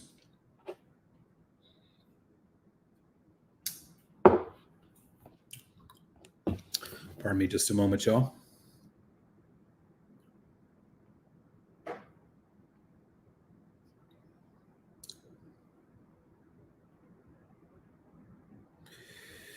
Apparently there was a mass shooting today at a mall in my hometown of Wauwatosa, Wisconsin. And so goes the United States. This is what it is. It's amazing how these types of things become so commonplace that it hardly elicits shock anymore. Anyways, let's not spend too much time on that, y'all. We need to concentrate on the good things in life. Glenmorangie is another LCBO joke along with man, dude, the LCBO sounds freaking awful, Peter. I'm glad you found other ways to get good quality single malts, because my God, Lagavulin, Ardbeg, Glenmorangie even. What are they doing to you up there? You need to start a revolution, bro. Petition them. Balvenie, yeah. That's rough. 110. Oh, that's a great price. 110 is great for Lagavulin 12. Yeah, it's more expensive than that basically everywhere in the United States. Yeah, for sure. But y'all. I don't want to get political, but here in the U.S., I would gladly pay more in taxes if I knew that my healthcare wasn't tied to my employment. I'm sure the healthcare isn't perfect in Canada, but my God.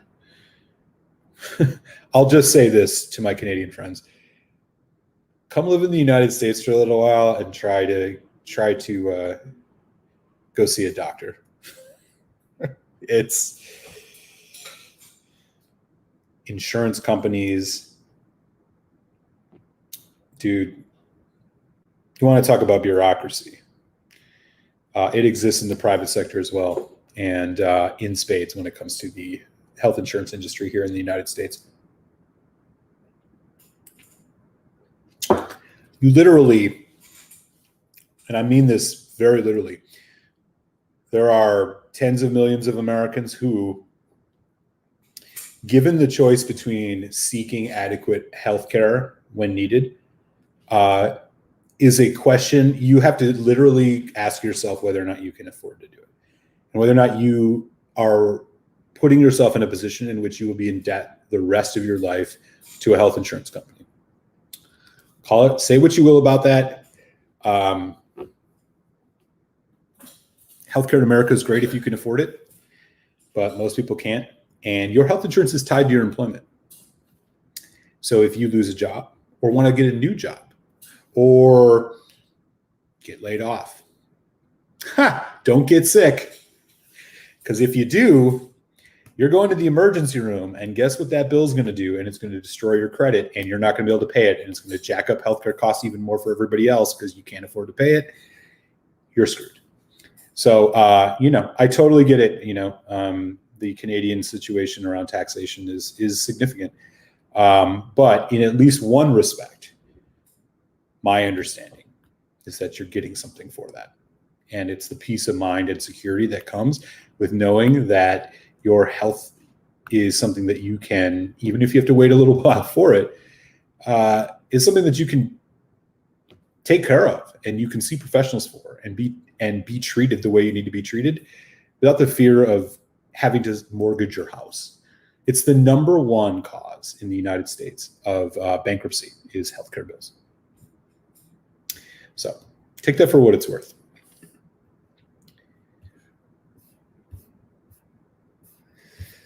What else? I am way behind, as always. Oh, yeah, nice. Okay, yeah. Wine and Cheese Shop is freaking fantastic. They have good prices. And you're probably in a state that ships too. So check out Remedy Wine and Spirits in California. They might ship to Missouri. There's a bunch of other ones. But yeah, Wine and Cheese Shop, and that was a great one. I used to get stuff shipped from there when I lived in DC. Not sure if government-controlled liquor stores. There are other options like Alberta. Yeah, so like in Pennsylvania, for example, we have state-run liquor stores, and it's a mixed bag. Their prices are solid. Like I don't think we have the same price issue that you seem to be experiencing there, but we do have you just can't find everything you want. Luckily, Philadelphia, where I live, is literally right across the river from South New Jersey, where they have private shops and stuff like that. So you can go over there if you're really looking for something that you can't find at the government stores in PA. But yeah, it's a mixed bag. When I lived in DC, I used to go over to Virginia, right across the Potomac River, to hunt for random stuff, and they would have Elijah Craig Barrel Proofs releases at the government stores there for $55. In DC at the private shops, it was $105. So it is there's good and bad, but I that's in the American context. I can imagine that it's significantly different for you in Canada. Yeah, all good. I mean, it's just messed up because Wauwatosa, where this murder is at a mall that, I used to work at that mall when I was a kid. I used to ride my bike to that mall all the time as a kid. And even more than that, it's like the banality of it all. It's how commonplace it is here. I don't know. I'm not going to get into why and get into some analysis of what are the causes of all this. I don't know. All I know is that it just fucking sucks. And now my hometown is in the news again for another shitty reason, because some asshole decided to pull out a gun in the middle of the mall and start killing people. It's hard to even take its measure. Yeah. Cheers, Ben.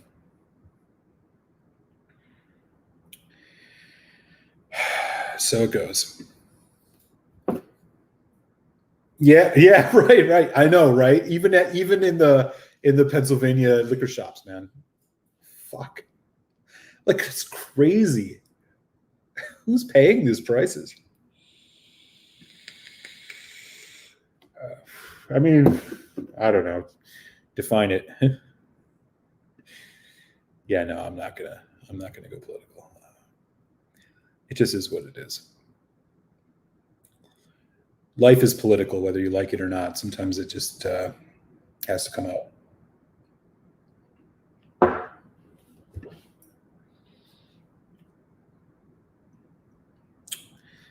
Okay, yeah, that's a bit pricey.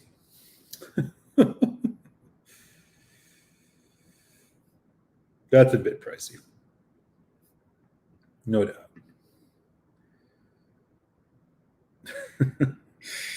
Yeah.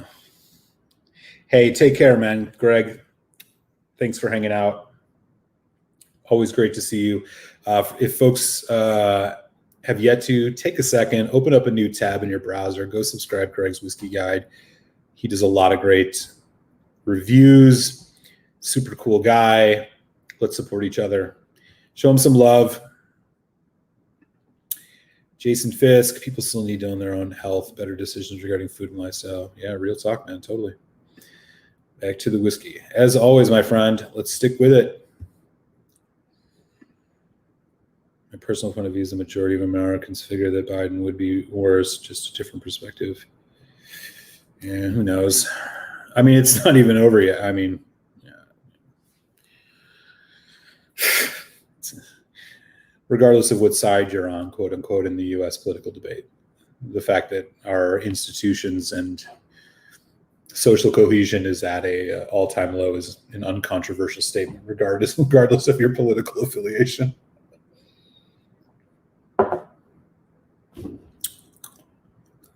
Is what it is. And we continue. Take care, Greg. Thanks for swinging by. Exactly what we were basically told by our boss today. Do not get sick, eat healthier. Yeah.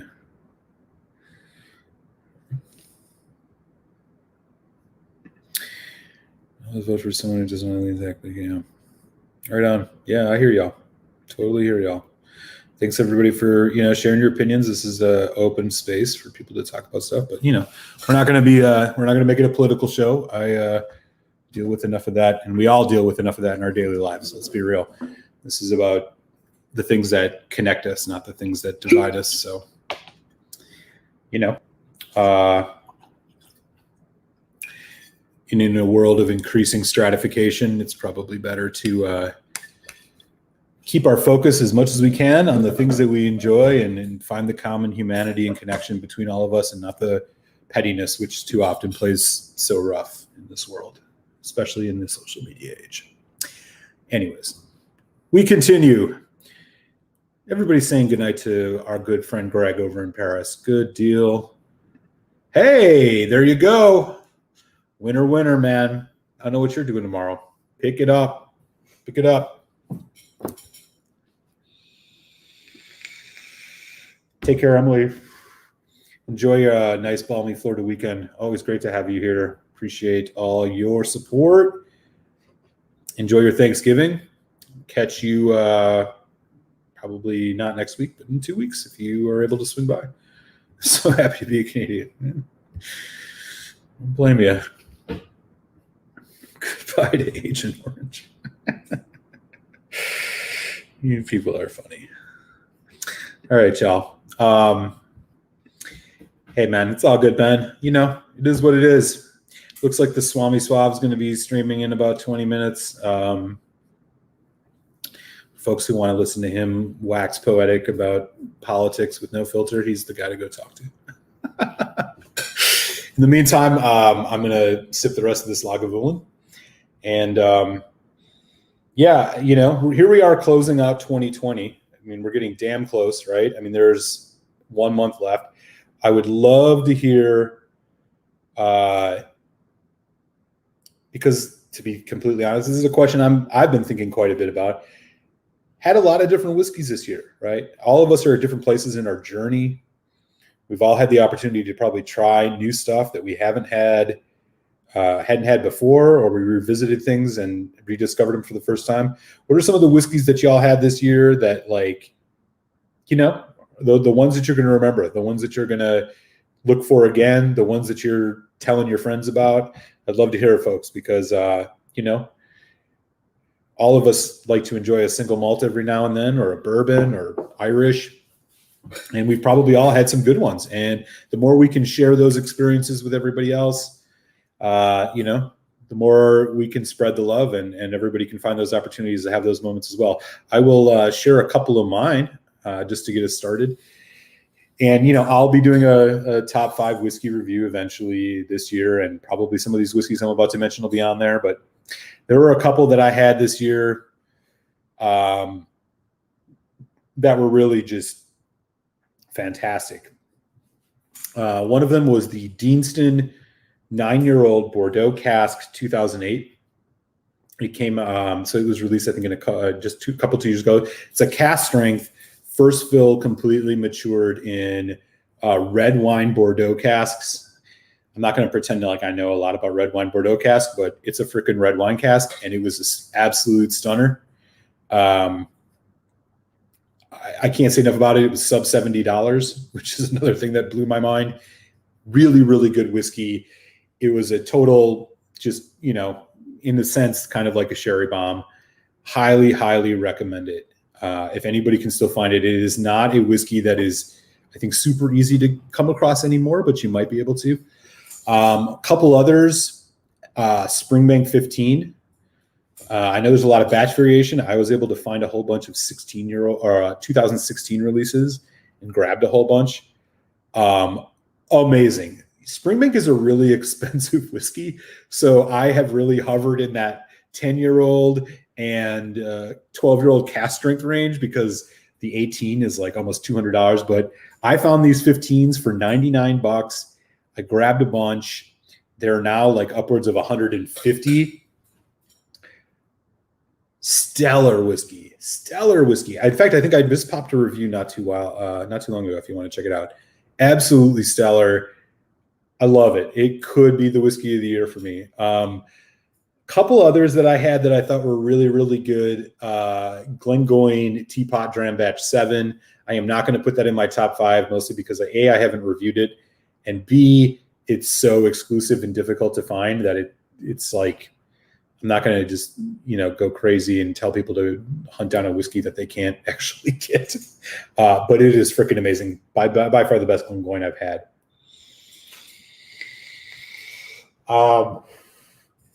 So 2 other scotches, Annock 24, which was what I would honestly say is probably one of the best values in bourbon that I've had, or I'm sorry, in scotch that I've had. It's a 24-year-old, which is still available in the US for around $200. Yeah, that's a lot of money. I mean, for real, like I don't spend that kind of money on whiskey, but when I saw a 24-year-old scotch at that price, I had to do it, and it's worth it. Really rich, complex. It has a uniqueness all its own. I think it's a rarity that you're going to be able to find for much longer. A bottle like a Knock 24 at the price it is. Absolutely loved it. That's another one that really blew my mind this year. 2 others on the scotch side. There was an Edradour 13-year-old single cask that I had at a whiskey tasting, which was like freaking incredible. I wish I could have got a bottle, but so it goes. Can't exactly do that all the time. Last one on the scotch side. Oof. It's tough. I had a Port Charlotte 14 years old single cask from That Boutique Whiskey Company, which was totally amazing. I even put it above the MRC01, which is another one I had this year that was awesome. Just rich, complex, expensive because you only get the 375 liter bottles from them, but awesome stuff. Bourbon, Elijah Craig Barrel Proof Batch B520. Best Elijah Craig Barrel Proof I think I've had. Unlike the others, the thing that really made it special is even at neat, at 60-some% ABV, it's so well-rounded that it has the least amount of sharp heat that I've ever experienced on one of those. It's freaking great stuff. Highly recommended if you can still find it. I know that the 920 is out now, which is actually one of the more disappointing ones, but I'm sure you can still find the B520 if you can. Buy it without hesitation. Other ones on the bourbon side, Old Forester 1910 Old Fine Whiskey.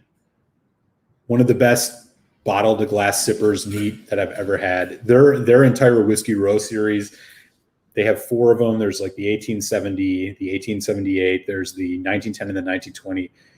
I had the 1910 for the first time this year. It's freaking incredible. It's like sub $50. Totally worth your money. Uh, there's a couple Irish too, and I'm not even in front. Redbreast 21, um, Powers Johns Lane 12-year-old. Both are just absolute killers. Red Spot 15-year-old, which is a Oloroso. Oh, I might be wrong. It's not Oloroso. It's Dira. Maybe it's Oloroso. I don't know, but it's awesome. And in fact, I think the Irish whiskey is something that I've got into a lot this year, and am excited because I got a bunch that I'm going to get to try next year that I've yet to open. So would love to hear, man. I'm sure all of you have had some euphoric whiskey experiences this year. Would love to hear about them, and it'll probably inspire me to try a couple things that I've not had yet. So let's see what we got here. Just said, yeah, favorite bottle of the year. So, yeah, I don't know what my favorite is, but one of those that I mentioned probably. Definitely one of those that I mentioned. Ben Demon had the Ardbeg 10 for the first time this year, and for starters, the Lore. Oh, yeah, man. I remember the first time I had Lore. I remember the first time I had both of those. Ardbeg 10 is my favorite of the big three 10-year-olds. I like it more than the Laphroaig 10 and more than the Port Charlotte 10. Not that they're like huge differences, but yeah.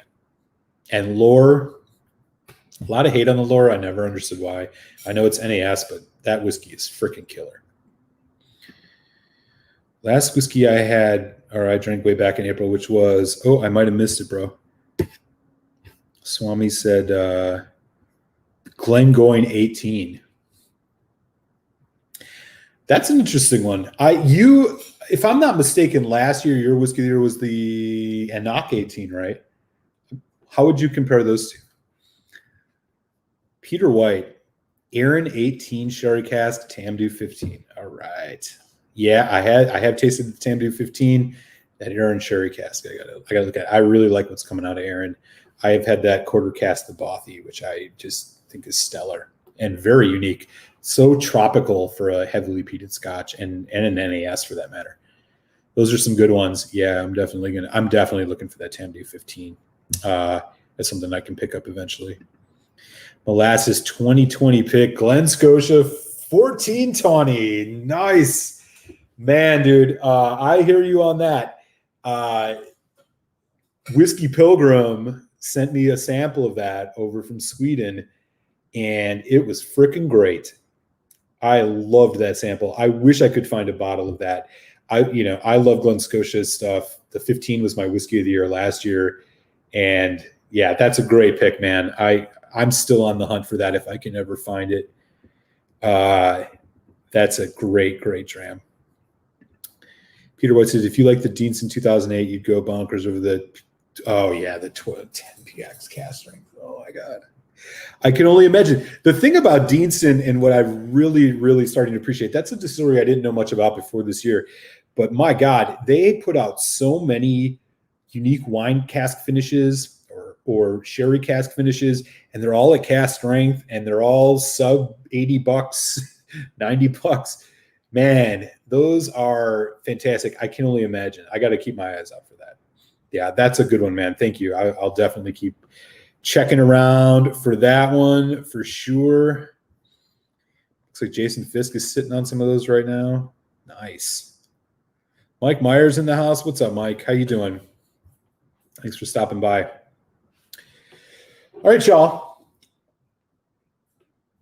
I am going to I got a couple other things to do tonight, so I got to sign off here, but it has been a lot of fun to hang out. I apologize again. I know I've been sporadic on the live streams of late, but I've been having some stuff I got to work on. So time has been a little bit short, but definitely appreciate y'all. It's been super fun to hang out again as usual tonight. If you haven't, take a second, give the thumbs up. If you're not subscribed, hit the subscribe. If you want to support on Patreon, that would be cool too. Even $1 works, $1 a month, patreon.com/maltmuserwhiskey. And with that, I'll bid you all adieu. I hope everybody has a really great weekend. I did just drop a review today of the new Chivas Regal 13 Rye whiskey finish. Check that out if you haven't.